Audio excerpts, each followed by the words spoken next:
Differential equation का ये जो क्वेश्चन है जब भी एग्जाम में आता है तो बच्चों को कहीं ना कहीं ये प्रॉब्लम में तो डालता है, डेफिनेटली डालता है, क्योंकि एक स्टेज आने पर ये कहीं ना कहीं क्वेश्चन जो है ना थोड़ा सा ट्रिकी हो जाता है।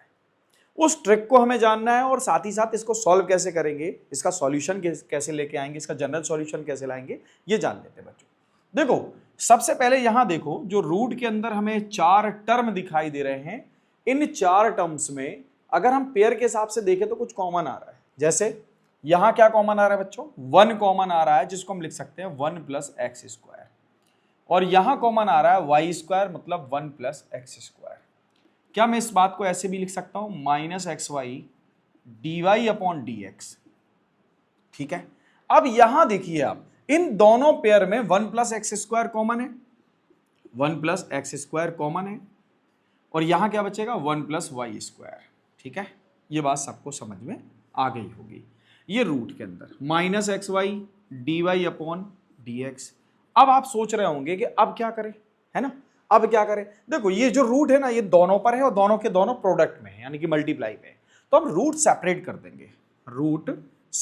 देंगे, 1 + x² इंटू √1 + y²। इसके बाद -xy dy/dx।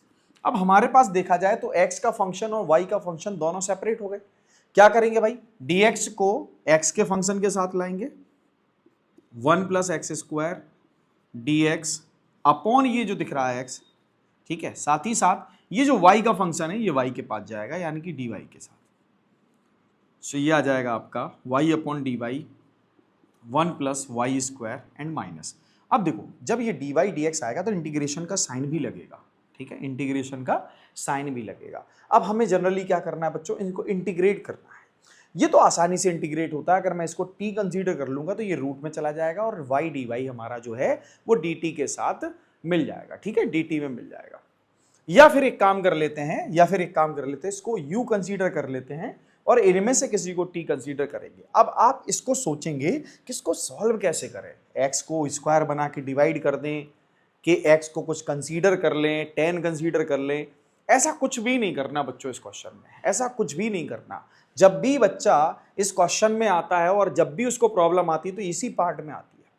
आपको करना क्या मैं बता रहा हूं, देखो ध्यान से। सबसे पहला काम होना चाहिए, 1 + x² को हम t² कंसीडर करेंगे। ठीक है, जो रूट के अंदर दिखाई दे रहा है 1 + x², इस पूरे को ही t² कंसीडर कर लेंगे। अब ऐसी कंडीशन में आप देखो, इसको x² = t² - 1 भी लिखा जा सकता है, और इसका जो डेरिवेटिव होगा ये होगा 2x dx = 2t dt। ठीक है बच्चों, सो dx इक्वल आएगा आपके पास 2t dt/2x। सो dx इक्वल आएगा आपके पास t/x dt। ठीक है, ये dx आ गया हमारे पास, क्या आ गया, dx आ गया। सिमिलरली 1 + y² को कंसीडर कर लेते हैं हम u। ठीक है, ये हो गया u। अब देखो इसका डेरिवेटिव क्या आएगा, 2y dy = du। सो y dy आएगा du/2। ठीक है, अब हम क्या करेंगे बच्चों, इस क्वेश्चन में इन वैल्यूज को पुट कर देते हैं। ठीक है, देखो यहां पर क्या होगा, जब आप इसकी वैल्यू t² लिखेंगे तो ये आएगा √t², और dt की वैल्यू क्या है, dx की वैल्यू क्या है, t/x, यानी कि ये हम t/x dt लिख देते हैं। साथ ही साथ देखो यहां पर जो x है ना, ये x भी लिखा जाएगा। ये बात समझ में आ गई होगी, ठीक है।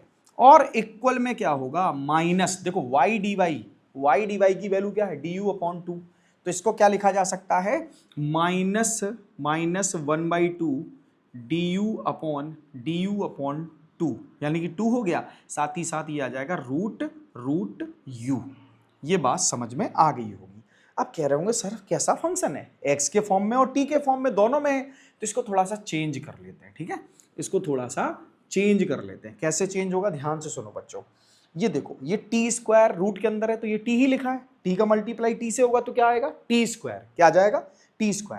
तो ऊपर तो हो गया t²। अब इसको देखो, ये एक्चुअल में क्या लिखा, एक्स स्क्वायर, और एक्स स्क्वायर की वैल्यू क्या थी, एक्स स्क्वायर की वैल्यू तो टी स्क्वायर माइनस वन, तो क्या मैं इसको टी स्क्वायर माइनस वन लिख सकता हूं, साथ ही साथ d t is equal to minus one by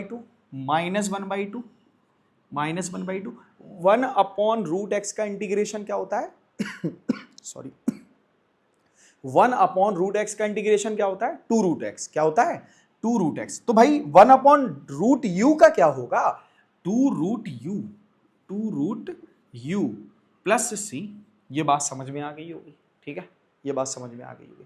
तो ये कैंसिल हो जाएगा हमारा, ये कैंसिल हो जाएगा। अब देखो बच्चों, हम क्या करेंगे, जब हमारे पास न्यूमरेटर और डेनोमिनेटर दोनों फंक्शन की डिग्री सेम होती है, तो हम क्या करते हैं, या तो डिवाइड कर लेते हैं, सेम बना लेते हैं, यानी कि T square minus one plus one upon t square minus one, ठीक है, इज इक्वल टू माइनस, ये क्या लिखा है बच्चों, ये लिखा है root one plus y square plus c, ठीक है, यू की वैल्यू रख दी मैंने और कुछ नहीं किया।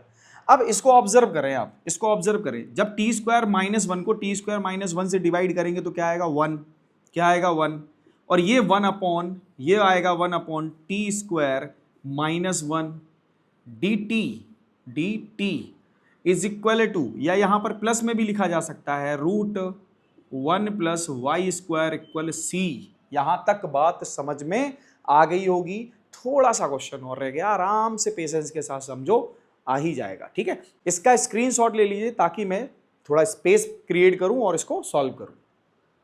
यहां पर वन का इंटीग्रेशन क्या होगा, टी, वन का इंटीग्रेशन क्या होगा, टी प्लस ये लिखा है one upon x square minus one या one upon t square minus one, तो इसका इंटीग्रेशन क्या होगा, वन अपॉन टू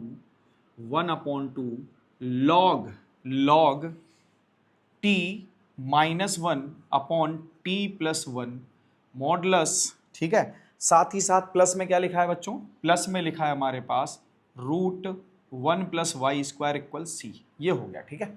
थोड़ा सा मैंने इसको कंजस्टेड लिखना शुरू कर दिया, ठीक है। अच्छा, अगर आपको प्रॉब्लम हो रही हो तो यही स्टेप जो है मैं आगे लिख दे रहा हूं। टी की वैल्यू क्या है बच्चों, टी की वैल्यू क्या है, टी की वैल्यू हमारे पास root one plus x square. देखो भाई, टी स्क्वायर क्या था हमारे पास, टी स्क्वायर क्या था, टी स्क्वायर था वन प्लस एक्स स्क्वायर, तो टी क्या हो जाएगा, root one plus x square, ठीक है, ठीक है। अब ये जो है one plus one by two log t की वैल्यू क्या है, root one plus one plus x square minus one whole upon root one minus या one plus x square plus one whole modulus plus root one plus y square equal सी, ठीक है। अब answer sheet से इसका answer मिलाना है तो कोई बड़ी बात नहीं है, एक्स को आगे ले आओ, root one plus y square plus root one plus x square plus one by two log root one plus x square minus one upon one plus root x square plus one whole modulus is equal to c. This is final answer.